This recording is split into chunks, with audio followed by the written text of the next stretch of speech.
Today's shout out goes out to Miss Khan's Georgia Studies classes at Fulton Science Academy Middle School in Alpharetta, Georgia. About how many people are there in the world? Here we go. Is it around 5.5 billion, 6 billion, 7 billion, or 8.5 billion?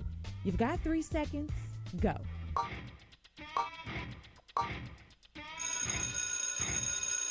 The world's population reached the 7 billion mark late last year. That's your answer, and that's your shout out. What's incredible here is that more than half of the world's population, we're talking about 3.5 billion people, could be affected by elections this year. Nearly 60 countries are holding some kind of election, whether it's local, state, or national. Some experts are considering how that might impact the global economy. John Defterios explains why ballots could equal big bucks. This year, all over the world, politicians are gearing up to hit the campaign trail. Voters to woo, promises to be made, elections to be won. About a third of the world's nations, representing nearly half of the global economy, go to the polls this year, making choices on local, state, or national levels. Traditionally, elections are seen as good news for investors. So this year should be, in theory at least, a bumper year.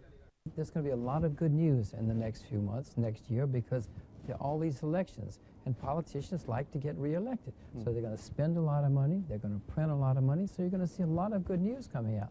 So the argument goes, politicians promise ramped up spending ahead of elections in an effort to create the feel-good factor, and voters like the prospect of more jobs or extra money in their pocket. Economics is the talk in campaigns from the U.S. to Europe in countries large and small. Vladimir Putin recently won the Russian presidency on a platform of increased government spending on everything from schools to shoring up the military. Others in the world's key emerging markets also face elections this year, including Venezuela, where there's been increased public spending ahead of October's face-off between President Hugo Chavez and an energized opposition. Meanwhile, in China, the transition to new leadership will be watched for any shift in economic policy.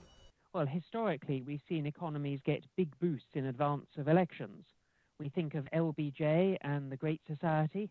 We think of Britain in the 1970s, or François Mitterrand in France in the 1980s. More recently, we've seen Southern European governments do what they wanted to do before elections in order to win those elections.